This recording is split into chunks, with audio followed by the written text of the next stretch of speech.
Ce qui a inspiré ce livre, ça faisait longtemps que je voulais écrire sur cet espace varois, qui est effectivement en réalité un camp de vacances au milieu d'une immense pinède en bordure de mer, où le narrateur et moi-même avons passé tous nos étés d'enfance et d'adolescence avec mes grands-parents paternels. Il se trouve qu'il y a 2 ans, mon grand-père est tombé malade, il lui restait quelques mois à vivre. Et quand j'ai appris cela, il y a eu une urgence à écrire ce texte. D'abord, pour lui raconter les morts, en fait, tels que je les avais vécus avec lui, parce qu'il aimait beaucoup qu'on parle de cela. Donc j'ai d'abord commencé à écrire ce texte pour lui lire, en fait. Du coup, il a pu entendre la moitié du roman.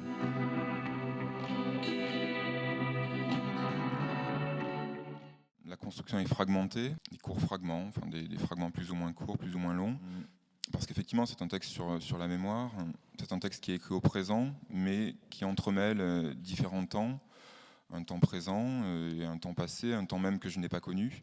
Et ces courts fragments forment effectivement comme des flashs de mémoire, des flashs photographiques ou des séquences de cinéma, et l'ensemble est monté.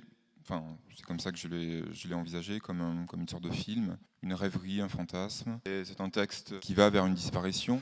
La disparition effectivement de cet homme. C'est pas uniquement un texte sur la disparition. Enfin, cette disparition est contrebalancée par tout un ensemble de naissances, de découvertes. C'est aussi un temps où le narrateur découvre effectivement le corps des jeunes femmes, le désir, la sensualité, les premiers émois. C'était important pour moi d'alterner ces phases de très grande solarité, ces phases plus mélancoliques où effectivement une disparition est à l'œuvre. C'est un texte entre ombre et lumière, c'est un entremêlement de souvenirs extrêmement joyeux et d'autres, oui, plus délicats, plus difficiles, plus mélancoliques. Ouais. Et du coup, il y a peut-être en creux effectivement l'idée ou la description d'un passage toujours délicat entre l'adolescence et l'âge adulte. Ouais. Donc c'est effectivement un texte sur la fin de quelque chose, la fin d'un temps, la fin d'un espace, la fin d'un homme.